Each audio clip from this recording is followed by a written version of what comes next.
Uy, nasilip na ang uniform ko. Ready na talaga yan. Baby, July pa sana. Magtago ka muna.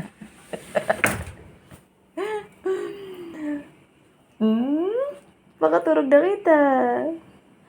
Pagka walang pasukan, feeling naman malinis ang kwarto. Arin man, Marie. Opo, ako talaga arog ka yan. Wagas magtipig kang baduan.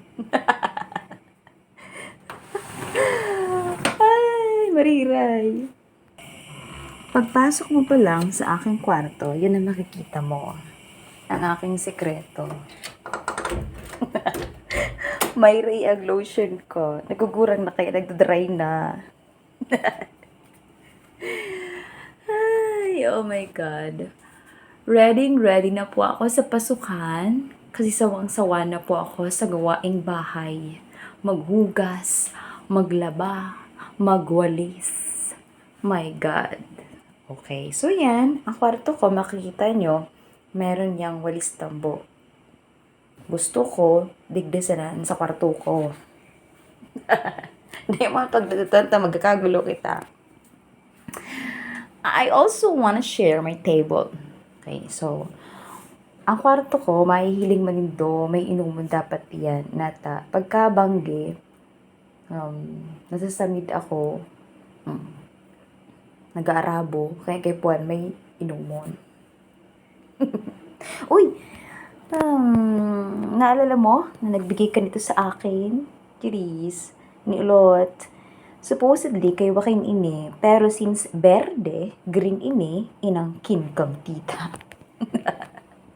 Maraming salamat. Well, ipadagusta. Bag ko, na puro naman sa na yan mga resibo. Wala kitang Marta. Kaya sana maglangkaw ang sahod ta.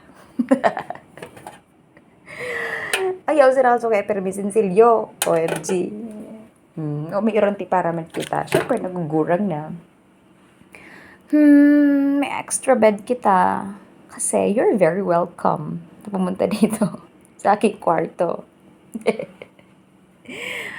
As a way of palanigdaan, since one of my dreams is that makapunta sa Japan, ngayon pa lang, na-practice ko ng sarili ko na daing katare.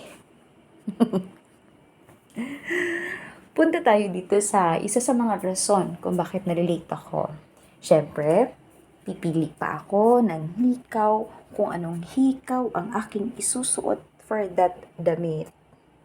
Haluin na pa ako kakipili. Be, tago ko, nailing mo sa yung sekreto. Dua iyan, either Mina or Chinchinsu. Mina puti, Mina ito. May Vicks. Siguro kita perme. Yan. Sabi ko sa Indo, perme, mga hikaw ka ng laogo. Hikaw. Ayun naman doon. Sunod naman, hindi naman, heko manggilalay iyan. Tama na daw? Isa pa sa dapat nyo makilala sa akin, or gusto ko na share, ang working area ko, working table ko, dapat rin ay sa igdaan ko. Why? Kasi kapag ka may gawain, syempre teacher, kapag inaantok na ako, pag 10 or 11, automatically, may higa na ako. Then, mga 2 a.m., 4 a.m., most especially kung ako nag-thesis. Yan, madaling araw, maadal na ako. Kaya, mag-ibon na ako, tayo agad. Ganon. Diba? Naturog na. Yan ang buhay mo yan, kang gurang na daraga.